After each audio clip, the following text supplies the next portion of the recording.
Fa ho an'Andriamatoa Arinaivra Samuelina kosa izay filoha nasionalny DHD Madagasikara dia tsy ahafahana miroso amin'ny fatomihana politika ny zava-misy amin'izao fotoana izao ary ilaina nisy ny fandaminana vaovao. Fanazavana drany.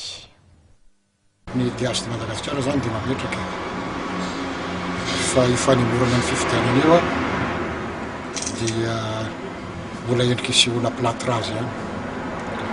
Ny tena marina dia ny zava-misy rehetra manontolo mihitsy no tsy mamela araka ny hevitra ny DHD ahatongavana amin'ny tena resaka hoe fitoniana politika na fiainan'ny fiarahamonina araka amin'ny tokony misy. Ary ny DHD Madagasikara dia mametraka fa zao situation zao zava-misy zao dia midika visin'ny fifanoherina faratapina eo amin'ny fanaovana politika eto amin'ny firenena malagasy sy tafiditra ao anatin'ny sehatra raisam-pirenena. Verina amin'izao fotoana andreo no resaka manao hoe inona moa zany atao fampitovanam-panjakana hiaro ny tombontsoana izy marina moa ary hery politika sy fomba fanaovana politika ahoana ny tokony hisy eto Madagasikara.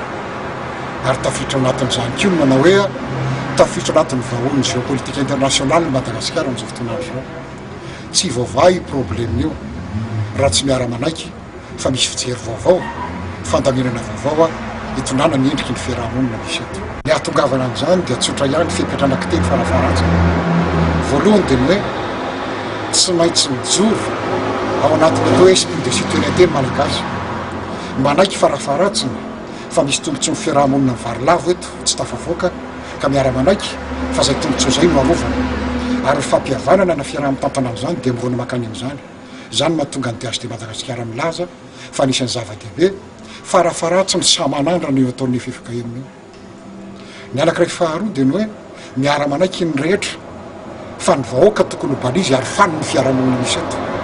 Ampy zay fanaovana fitaovana sy ratsan-tanana azy zay ilalaovana fandehazam-bakamanontolo fa ny vahoaka tokony metraka an-tenany ary fanina ny tantarany sy ny zava-misy aminy. Ary ny anankiray fahatelo dia ity mitaky atao politika amin'ny endriny vaovao